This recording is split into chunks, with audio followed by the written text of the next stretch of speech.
Good afternoon. Now's as good a time as any to go ahead and get started with our program. My name is Colin Hastings. I'm the Executive Director of the Pasco Chamber of Commerce, and I welcome you here today for our February luncheon to listen to a presentation from Richard Scheuerman with the Franklin County Historical Society. Dick has spent quite a bit of time this last week researching the history of the Pasco Chamber of Commerce, and thrilled that he is actually taking quite a bit of excitement for what he's found over the last few weeks of research. So I'm excited to hear what he has to share with us today. And then also we'll have a quick community spotlight. We'll have Luann Ayers with the United Way to say a few words about the upcoming census. But before we move forward, I'd like to invite everyone to join me in the Pledge of Allegiance. So if you could please stand. I pledge allegiance to the flag of the United States of America and to the republic for which it stands, one nation, under God, indivisible, with liberty and justice for all. Great. You can take a seat, please. I'd like to take a moment out to introduce some elected officials that have joined us here today. From Franklin County, we have Commissioners Bob Cook and Clint Didier. If you could please stand and be recognized. Thank you. From the City of Pasco, we have Pasco City Council Member Dave Milne. He's over there getting some food. All right. Thanks, Dave, for joining us today. Franklin PUD Commissioners Stu Nelson and Gene Reichman. If you please stand. There's Stu. Oh, I'm sorry. Oh, I was thrown in there.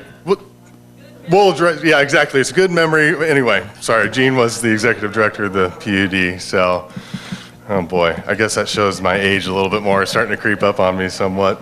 Okay, from the Board of Pasco, Commissioners Jim Klindworth and Gene Reichman.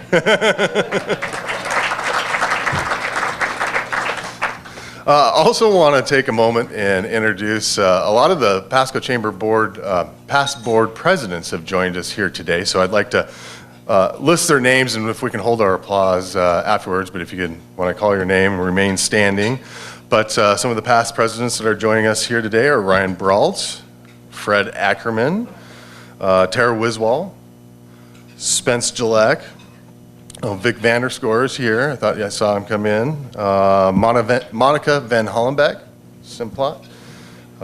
Janice Hastings, Daryl Ebert, Carl Leth, Doc Hastings, Kevin Williams, Lance Hobson, which, by the way, if you're interested in buying a parade float that used to be, or still is a Pasco Chamber property, Lance has been the holder of that for the last 4 years, and I think was looking for a new place to put it. So it's for sale. It's a really good price if you ever want to look at it.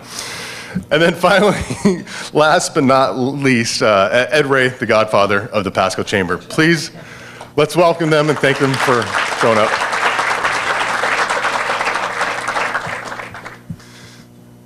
I think I got a text a month ago from Lance. Hey, by the way, I still have a float for you. Yes, I know. I'm sorry. Thank you. Well, I want to thank everyone for coming out today. Obviously, you're as excited as I am to hear about our presentation. Quite frankly, our luncheons have had a really good attendance. And so to help improve that process too, the next month, our March luncheon, which will be here, you're going to see a few other things change in terms of the check-in process. We're hoping to get that all in online or ahead of time, or we can invoice you after. The idea is so we're not signing sheets anymore, and kind of get everybody in sooner and have an opportunity to network and talk, and kind of makes it a little bit easier as we're coming in. So keep an eye out for that. We'll communicate that in our upcoming postcard and e-newsletters and such too, but really pushing for folks to RSVP online. That just makes everything much more cleaner as we move forward. So I just wanted to kind of do a quick little wrap up of what the Pasco Chambers looked like in the last couple months, and looking forward into the future as well too. But we just came out of January, probably our busiest busiest time of the month for the Pasco Chamber. We had our Eastern Washington Ag Expo as well as our Mid-Columbia Ag Hall of Fame, both really good events, a lot of effort put in by the committees and volunteers and our staff. And so, but now it's fine to kind of get back down to earth a little bit in some regards and start moving forward with some of the events that we have coming up. And one of those is perfect timing is our Sagebrush Scramble, which is coming up. If you haven't had a chance to play in this golf tournament, it's one of our bigger fundraisers for the Pasco Chamber. It's always real fun just right down the road here at Sun Willows, and then we have teams and sponsorships available, so keep an eye out for that. We do it on a Thursday afternoon, and it seems to work out well for a lot of our players' schedules, so that they still can get back in the office Friday morning and do some work versus just ending the week on a Friday out in the golf course, which neither option is bad, but quite frankly, that's always a really good event and encourage a really good participation with that. So, but I want to kind of, I guess, take this time to close out my remarks. Thanks everyone for coming out today to give our presenters plenty of time to showcase what they have. So with that, I'm going to introduce Joe Roach, who is going to carry us through the rest of the program. Joe is with Atkins Global, and he's the 2019-20 president of the Pasco Chamber of Commerce. Let's give him a warm round of applause. Thanks. All right, thank you, everybody. And I would recommend that Boy Scout breakfast is a great event. So now I'm proud to introduce the Community Spotlight presentation of Loanne Ayers, presenting from the United Way, who's here to share a message about the upcoming U.S. Census and its impact on our community. Loanne?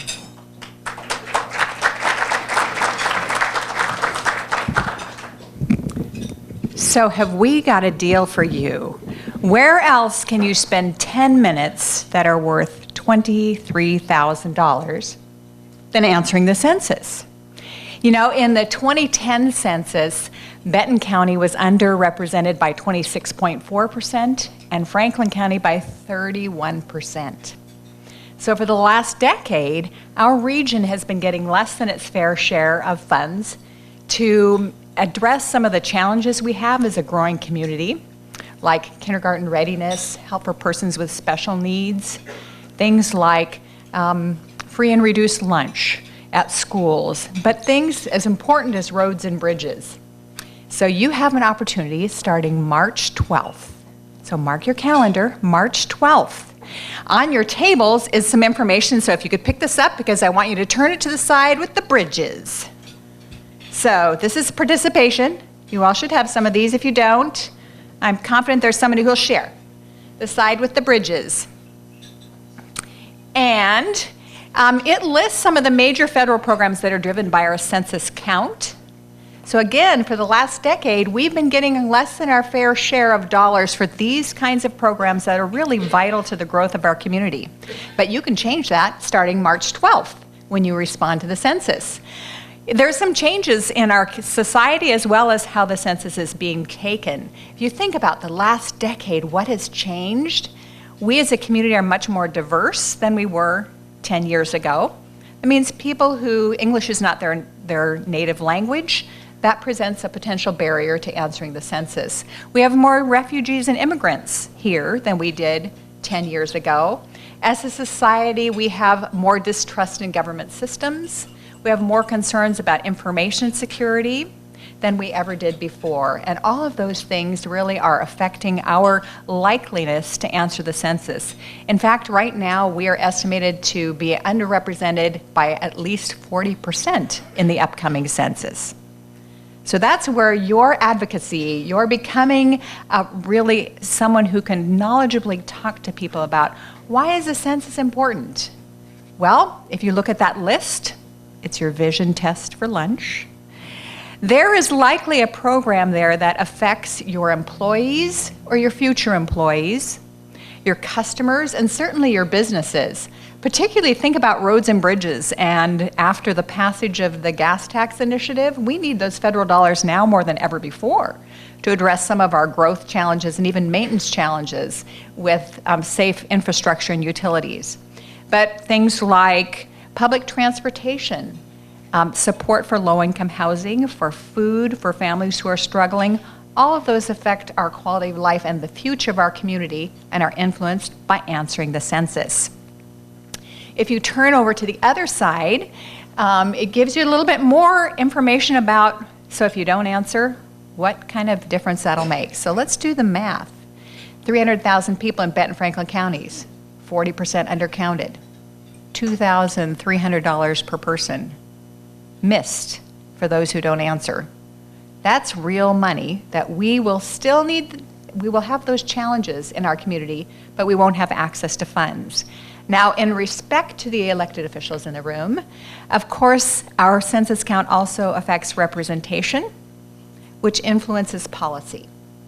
So, starting March 12th, you have the opportunity to make a difference for the next decade. What we're asking you to do is spend 10 minutes answering 10 questions that'll influence the next 10 years. Anybody have some questions I can answer really quickly about who should be counted or how can I be counted? Yes? Talk about the fraud that seems to be hitting the areas. Great. So there's 3 things we want people to know. 1, why is the census important? That's motivation to answer. 2, how can I answer safely? And 3, is my information safe? And so thank you for that throw out. How can I answer safely? You will first get contacted with an official government looking envelope if your address is known, with a letter in it from the Census Bureau saying go to this website to take the census. So 1, they have to know your address. 2, you have to be willing to open that envelope. And 3, be willing to go to the website and have access to take the census. We do not want people Googling U.S. Census because they might get a .com address. The census will not ask you for your social security number, your mother's maiden name, will not charge you money for taking the census. And so we want people to feel safe because the scams have started. Even in our region last late summer when they were doing address verification, so the Census Bureau gets a download from the cities and counties on changes in where residences are. So new housing developments, think about that in our Bi-County area. How many new communities have sprouted out of crop circles in the last decade? And, or where there's multifamily housing, where maybe there wasn't before. And so trained census workers were going and verifying addresses for redevelopment and new developments. During that same time frame in our Bi-County area, we had reports of 2 individuals with IDs, kind of official-looking IDs, and clipboards that were going door-to-door taking the census, asking for Social Security numbers. So we want people to know it's important and how it affects their lives, how to answer safely. You can answer online. You can go online and get the census in 12 languages, with language guides to another 59 languages. You can have someone call you and answer responses over the phone. You can email in your response. You can take it online, or they will mail you a form. So there are multiple ways people can respond.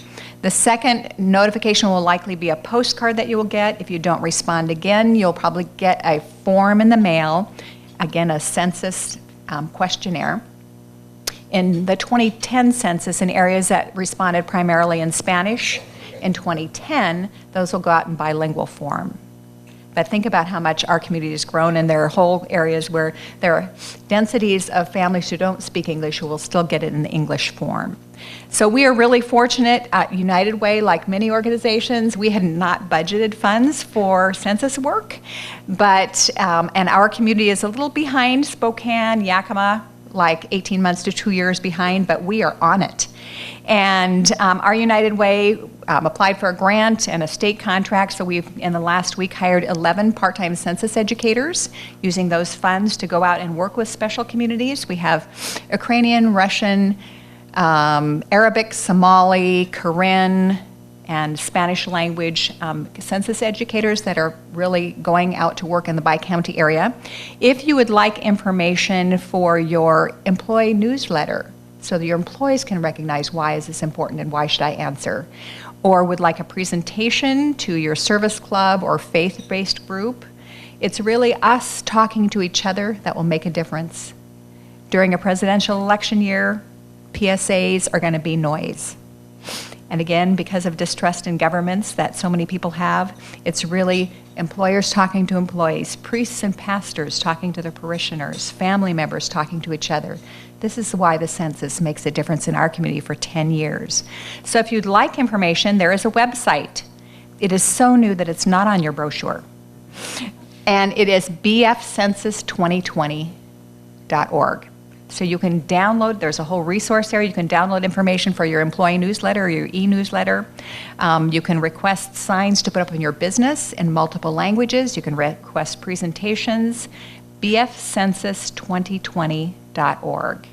So really excited to have you as part of the Army that is going to change the demographics of our response and increase our response rate for the next 10 years. 10 minutes, 10 questions, 10 years. Thank you very much.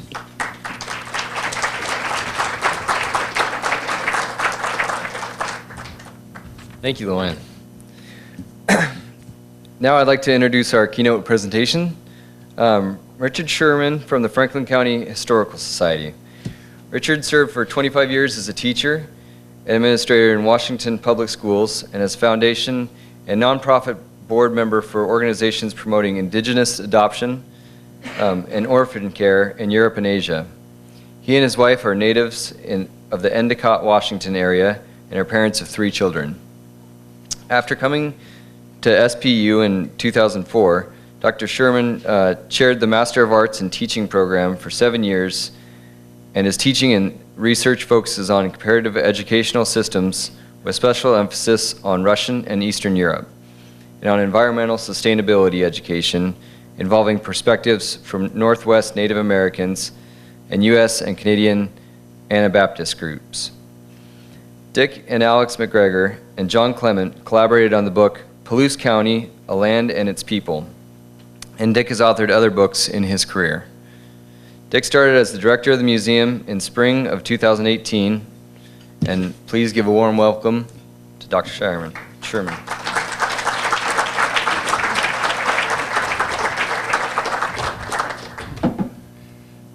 Thank you so much, Joe and Colin, for the opportunity to share, and I hope you're all ready for a little half-hour walk down memory lane here, but it's a very current story as well, with the role that the Chamber has played in community and regional history.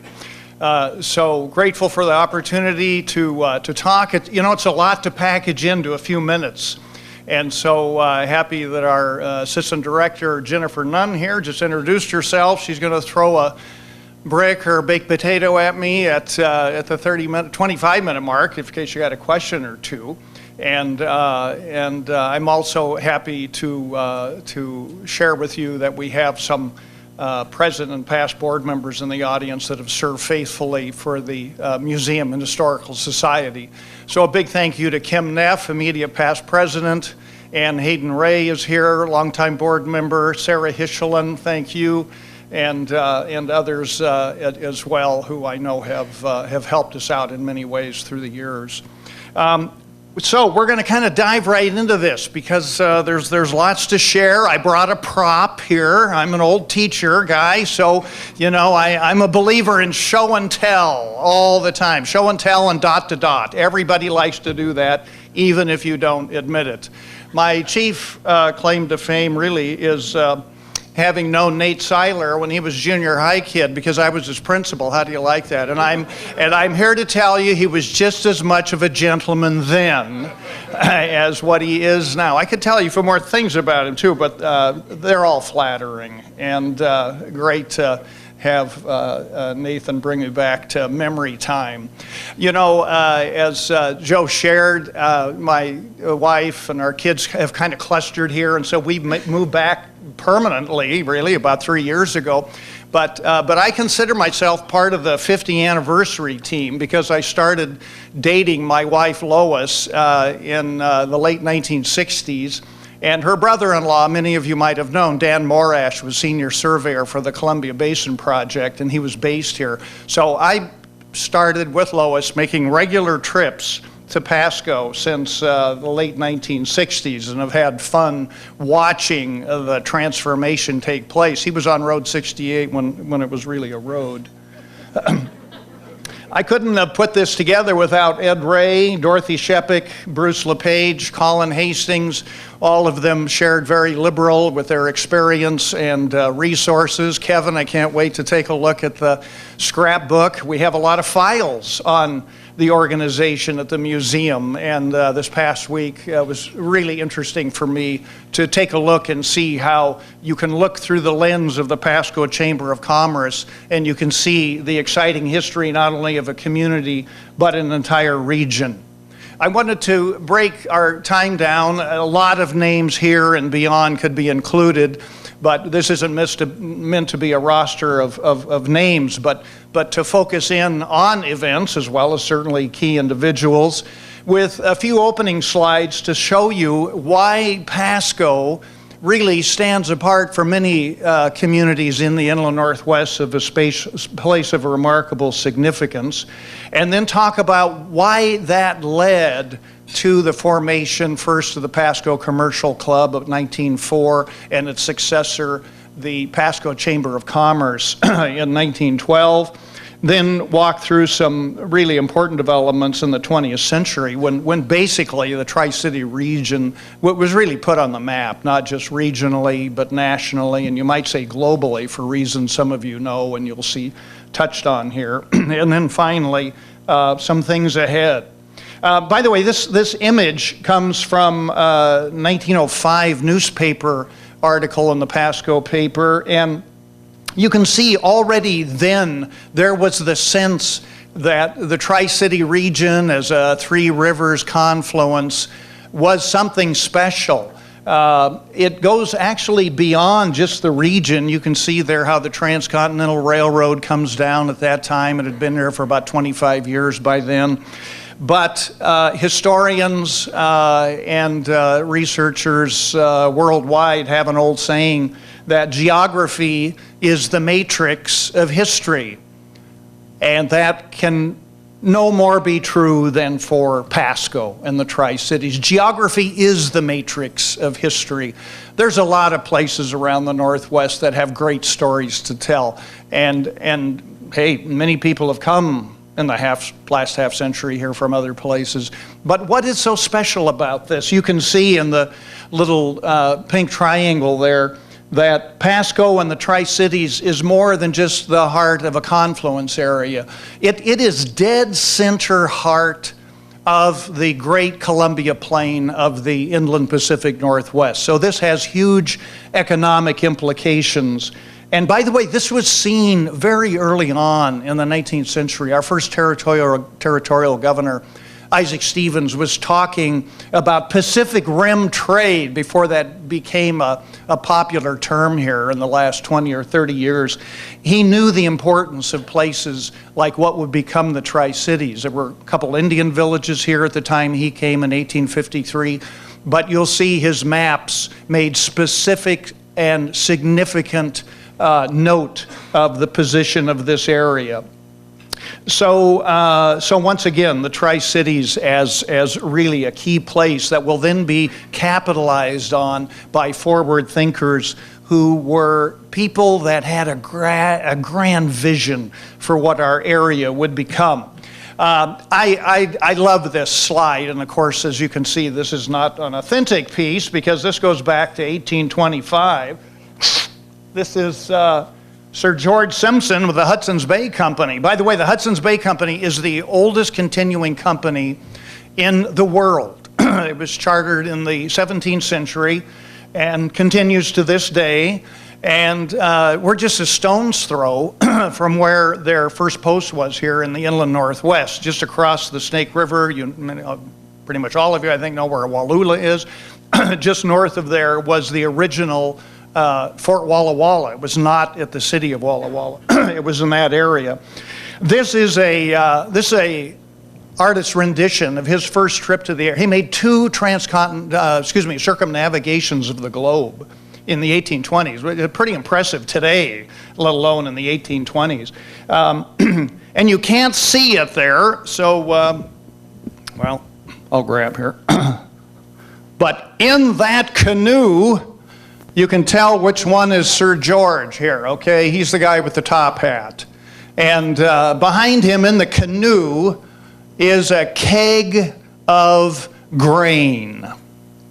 There are no indigenous cereal grains to North America.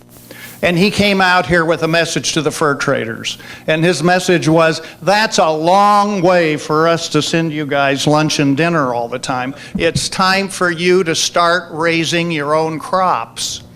And so he had a small container of grain that he brought out in 1825. He left a portion of it here. He wanted to start grain culture, wanted to start farming here and at Fort Colville and at the mothership for the Northwest Hudson's Bay Company at what is Fort Vancouver, near the city of Vancouver today. So my prop for you is a dose of genuine historical reality and significance. This is not a recreation of what he brought. After several years of dogged research by many good people with our museum and Washington State University, I'm not sure how many reps we have here. I know Ed's wearing the right color, so we'll consider you our Cougar rep, Ed. We tracked down not only the variety of grain, we tracked down the exact descendant of the grain that Sir George Simpson brought. This is it. So you're looking at what was truly the first grains ever raised in the Pacific Northwest. And Sir George was a great forward thinker. He knew that we could tie this region not just to the Pacific Northwest, but to the entire world, and have commercial opportunities with the growing population on the eastern side of the country. And so interesting, hey, if you're not a member of the Franklin County Museum, here's one of a couple pitches here. Please join. We're going to take a field trip and see these exciting places here this spring. We had a sold-out crowd last year when we did Franklin County East. Now we're going to do Franklin County West. And a lot of you might be like me, have passed these things all the time for years and years and not really realizing it. You probably recognize on this film, or on this particular image down there, we're, again, just south of the mouth of the Snake River. So we passed the highway all the way down there toward the pulp mill. But you can see the etching, can't you? See that scar across the road? That is the original fur trade brigade trail that evolved then into the Oregon Trail, that then evolved into the first highway ever across the Northern Rockies, the Mullen Road. So we're going to go take a look, because only about 3 minutes off the highway you can actually trod where the likes of David Thompson, Isaac Stevens, John Mullen, Kit Carson, I mean, it's a who's who. Franklin County Commissioners, Pasco City Council members. Hey, guess what? It's a great story of the significance of this area. Thanks to the generosity of members of our board, we were able to just recently acquire the entire set of the original Mullen maps of the area. They'll be on display in March. And again, hope you'll come down, see the new exhibit on that. And as I wrap up the little intro part here, take a look at this inset of the map. I won't walk over there, but you can see where the dashed line comes down. That's the original survey routes when they were trying to decide where to put the Northern Pacific Railroad. To the top left, you can see there were 3 proposed routes. And the one they eventually selected goes right down there near the confluence of the Snake and the Columbia River. That's Pasco, where you also see the dotted line coming up, you see, from the south. That's the Brigade Trail. It appears that it paralleled what is today Road 68, just a couple hundred yards to the west. And if you'll have me back in a year or two, guess what? We're going to show you where that is. We think we have found evidence of it even today that hasn't been built over. So what an exciting map to have to really show where all that happened. 1870, construction begins on the Northern Pacific Railroad, which becomes the genesis, really, within several years of the town site of what became Pasco. Initially Ainsworth, it was down where Sacagawea Park is located, and by 1884, we were platted as a town. There you can see on the right, the first train going the entire route. And one more reason Pasco ought to have a feather in the hat. If you look up the history of the transcontinental lines, by the way, the Central Pacific was the first one built because Abraham Lincoln's first Secretary of War was Jefferson Davis. Guess what? He wasn't too excited about the Northern Pacific Railroad. So we compromised on the Central Pacific. But it was built. It was the finest survey of the 3 proposed routes. And when it was completed, so-called completed in 1883, they say they drove the Golden Spike over in Montana at Gold Creek. Actually, that's not correct, because Pasco, Washington had the bridge that you see there, still in existence, just south of us here, and they did not complete that bridge until 1884. We were the last link in the Northern Pacific Railroad, and that is Henry Villard's train crossing it by ferry in 1883. And the Villard story is a huge one. And if you're interested, it has been interestingly documented, came as virtually a pauper from Germany, and within a few years wound up owning the Northern Pacific Railroad. Imagine that. America's a great place, isn't it, where you can succeed through hard work and creativity. The Pasco Chamber's origins are rooted in this area. As early as the 1890s, we see a lot of promotional material in the local press. Queen City of the Plains. I love these expressions about Pasco. And the precursors of the Pasco Chamber started organizing a commercial club and other interests led by who became the Superior Court Judge, B.B. Horrigan and others. Their first great cause was championing irrigation. They knew if they could bring water here, we could transform the region and change an area that is obviously classed as semi-desert, 10, 11 inches of rain a year, into what I call the cornucopia of America. Apologies to anybody from California. I was in the Air Force in California. I have love for California. But move over Imperial Valley. We're talking Pasco and the county here. We're the ones that wound up really becoming their breadbasket. The Keep Your Eye on Pasco logo gets really rolling about 1898. It's on the banner of the old Pasco Herald newspapers proudly every week. And finally, in 1912, when the chamber is organized, we feel a special kinship to it here, Colin, because the first office was the basement of the Carnegie Library, where my office is. So we kind of feel a special relationship. A few years later, by 1920, it was located downtown in a single-story building, and there you see on the right-hand side. That's one of the earliest pictures we have related to the chamber, and that shows the office of the Chamber of Commerce by the end of the teens. Now you might ask, what else apart from irrigation is the chamber up to? So this kind of starts turning from sublime to ridiculous and everything in between. To the chamber's credit, there has been an active effort to support communities, individuals, people that have a dream. Isn't that nice? We can dream in America. Joe mentioned I've done a lot of work in Eastern Europe and Russia. And I've seen a lot of places where people have been prevented from being able to achieve their dream. And it's a wonderful thing to come to a country in a region like this that has vast human prospect with hard work, commitment, and affinity for ideals of American enterprise. So along with these noble tasks of building an irrigation plan, transforming the region economically. I have to tell you, for every one letter like that in the files that we have at the museum, there are 10 like this. Dear Pasco Chamber of Commerce, do you guys have a magician? I'm prepared to come and open an office and be your professional magician. Or would you like a water witcher? I know you're looking for water. I can come and witch for water.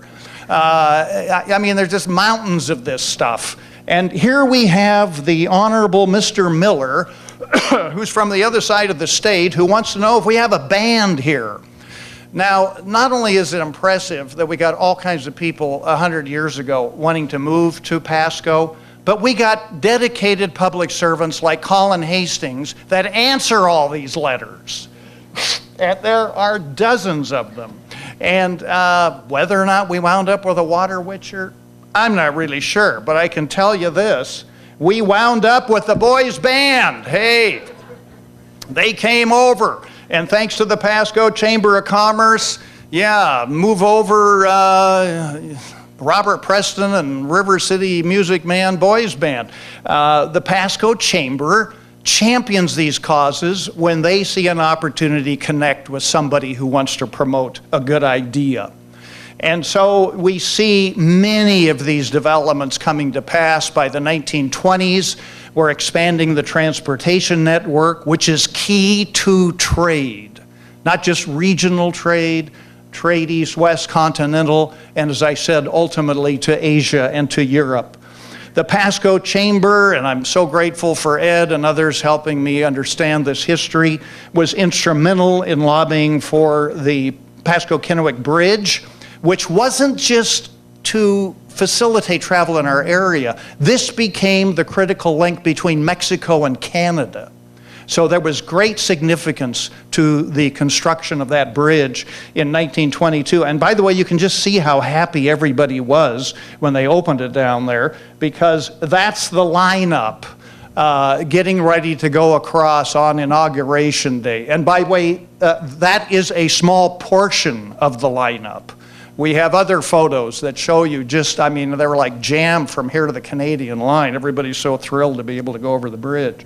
1926, another red letter day. You've probably heard the story of Pasco inaugurating the Continental Airmail. And it's kind of a Henry Villard story. You know, I mean, all these stories of someone with an idea are truly inspiring, because it certainly is happening in the 21st century. I love telling kids about things like this. Here's Walter Varney without scarcely more than a penny in his pocket, and he reads in the paper that the U.S. government is going to launch the first commercial air mail service across the country. So they publish this map, and it's got 12 or 15 legs on the trip. And he says to a friend of his, pilot buddy Leon Cuddyback, you know, we don't have 5 cents between us, but let's take a look on this map and let's see what we can do. And so they do. They look on this map and they say, okay, what route is the least likely anybody would want to bid on? And they look at that map and they say, Elko, Nevada to Pasco, Washington, connecting to Seattle. Let's give it a whirl. And so they do. They put a low bid on it, and they were right. Nobody wanted to go to Elko, Nevada, and so they wind up winning the bid. And so they mortgage everything they have to get a couple planes going. Pretty soon that leg takes off. More and more people are using airmail. Again, Pasco is where all the railroad, see, the Transcontinental Railroad is here. So I was talking with Doc recently about how the railroad transformed things far beyond what happened in the 1880s. The railroad becomes the pivot point. All the mail is dropped here, you see. And so it gets going back and forth. And within 10 years, guess what? It's United Airlines. And so we want United to come help us tell this great story here through the museum, and they owe a big debt of thanks to the Pasco Chamber of Commerce. That puts aviation on the map here, ultimately leading in the 1940s to the Naval Air Station, located here where the airport is, and big backstory even there, because there were people experimenting with flying here in the days of Orville Wright, and that is the main the lead article series, by the way, in next month's issue of the Flyer. So one more good reason to join the Franklin County Historical Society. We have a quarterly, and we're going to tell the story of how that happened. You know, it's hard to rate these transformations. I mean, they're big, aren't they? Northern Transcontinental Railroad, Pasco. And if you can imagine in your mind what a regional map looks like, here's the crest of the Rockies, here's the Pacific Ocean. Throw a dart right in the middle, and what do you hit? Pasco. So Pasco becomes the division head for the entire West Coast operations of the Northern Pacific Railroad. But if you roll the line ahead a few decades and you hit 1932, you find something of also truly monumental significance, and that's the report from the federal government, a very famous report, some of you are, I'm sure, aware of this, called the 308 report, that looks what could be done in the day of the Works Progress Administration to try to promote recovery to a nation that was succumbing from depression. And they recommend construction of Grand Coulee Dam, which gives new life to the Chamber of Commerce's effort to develop a successful irrigation strategy. It's too much beyond the confines of my time here to tell you why that didn't work up till 1932, because the Chamber was a vigorous lobbyist for irrigation. But it was primarily physical problems, bringing water down from the lower Palouse River, going through to Connell, and geographically and for reasons of expense, it turned out to not be practical. But a corollary to the 308 report was, if we build a high dam at Grand Coulee, just think what we could do with all that water. Just think of what we could do. And this lays the groundwork then to the Columbia Basin Project, seen in fruition. This is one of those iconic images, red letter day for the Pasco Chamber, central part of the bringing of the first Columbia Basin irrigation water to the Pacific Northwest. May 15th, 1948, there's Judge Horrigan on the left, and he's standing by the Pasco Chamber President, Mel Swanson, and others. And there on the right, I want to find out who that little kid is. I didn't see Bruce LePage here today. Maybe that's him getting his feet muddy. And he is, he's standing in the first water. By the way, this was 2 years before Banks Lake. See, that still had to fill up. Pasco was doing this first. Thanks to Colin, thanks to Doc and others, we've been able to track down where some of those pumps are even, thinking, wouldn't that be a cool display for us? The Port of Pasco, huge in the development of the area. Wonderful to have our commissioners and officers here. The dam begins operation in 41, and what a moment in 1942 when the government condemns the Diversity Farm, which was the predecessor of the Harris Farm, which, as you know, was recently sold for development in West Pasco. And thank you again for the opportunity to put this together, because in looking at the files, I found this fascinating letter. You know, if you had lived here, and the Harris family was very early. Their Harris family was like 1880s, okay? So they had a stake in what's going here. You know, they could have said, what do you mean, big government coming in and taking over my farm? But you know what the letter says? It's a letter to all the customers of Diversity Farm, saying, we recognize people need to stand up in this time of war. And we're not happy about losing our farm, but we're happy to do our part for this great country. And we're going to be relocating our operation because they're going to be putting together a facility down here. And what a facility this was. This is not well known anywhere in the country, but I hope we carry the message here. Pasco did more than just the share of a city its size in the war effort. 95% of all aid to the Eastern Front in World War II came through Pasco and the Army reconsignment point that ultimately became the port. And it's an inspiring story. Thanks to leaders like Ed Ray, in the 1950s, we see this red letter decade again with community infrastructure, water treatment. The promotion and celebration of the Pasco Hump Yard was huge. This is called like the mail distribution center in a post office on steroids, which you can still see, of course, when you cross the freeway. And in 1956, a big story here we'll have to save for another time, because Ice Harbor Dam is a political hot potato for lots of reasons. And with the successful campaign led to a great extent by the Pasco Chamber, construction approval is given in 1950s, it's completed a couple years later, but that dam was begun in 1956.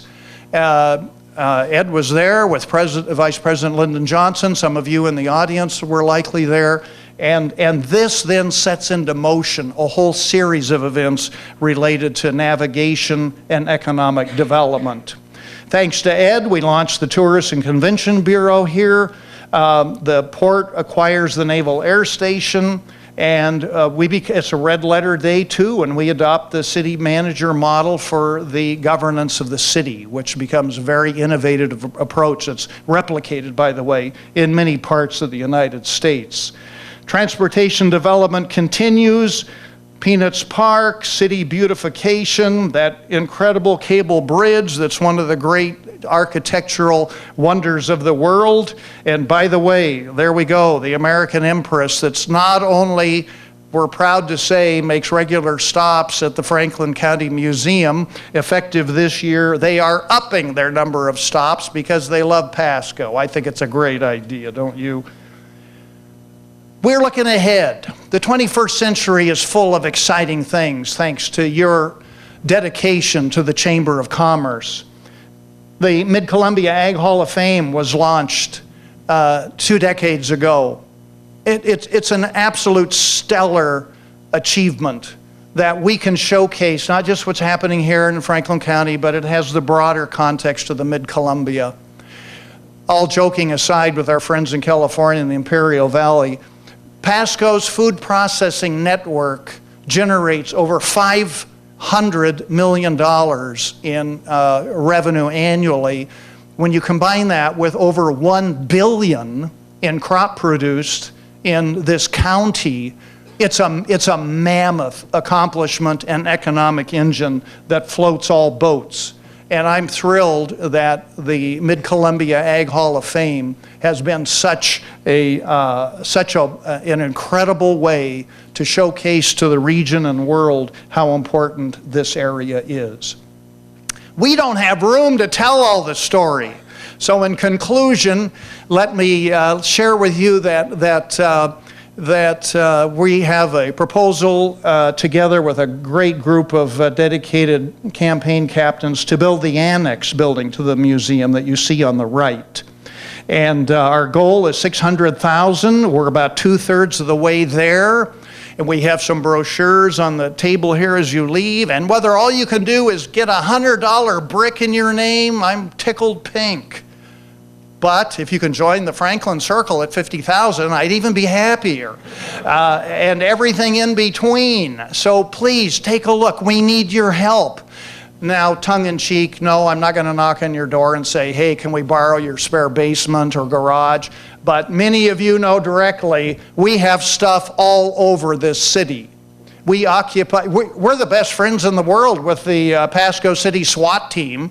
They're our brothers and sisters. We're next door to them in the basement of the community center because we have hundreds of square feet down there. We have two, thanks to the Dietrich family, we have 2 big storage units back on the empty lots. We've got basements here, we've got bedrooms there. So please come help us properly steward the great Pasco story, the great Franklin County story. and get this building up. Because when that's done, we're going to broadcast and showcase like we've never done before. Hats off to our Capital Campaign Committee members. Several of you are here. Grateful for your commitment. And I was tempted to bring these books here. I was tempted to have one more show and tell for you. But this is really special. And in the last year and a half, we hear time and time again, oh yeah, the museum. Yeah, I know, you guys are down there on 4th Street. You know, I was there when I was 14 years old and blah, blah, blah, blah, blah. Well, I would say 3/4 of all the exhibits are new within the last 2 years. And the last 12 months, it's not just that whole Mullen Map series and all kinds. We actually have an object, a quite remarkable object handled by President George Washington.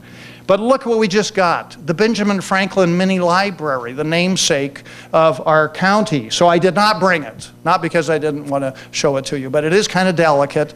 But we've got a whole new exhibit coming up talking about civic virtue and the namesake of our county, and these are actual volumes from Franklin's original Philadelphia library that we're proud have come to what we really should celebrate for Pasco and Franklin County. Please join us in our effort to tell the story of the chamber, of the town, of a remarkable region. And we're deeply grateful for your willingness to partner with it and take it to a new century. Thanks, Colin. Thanks, Joe, and all of you.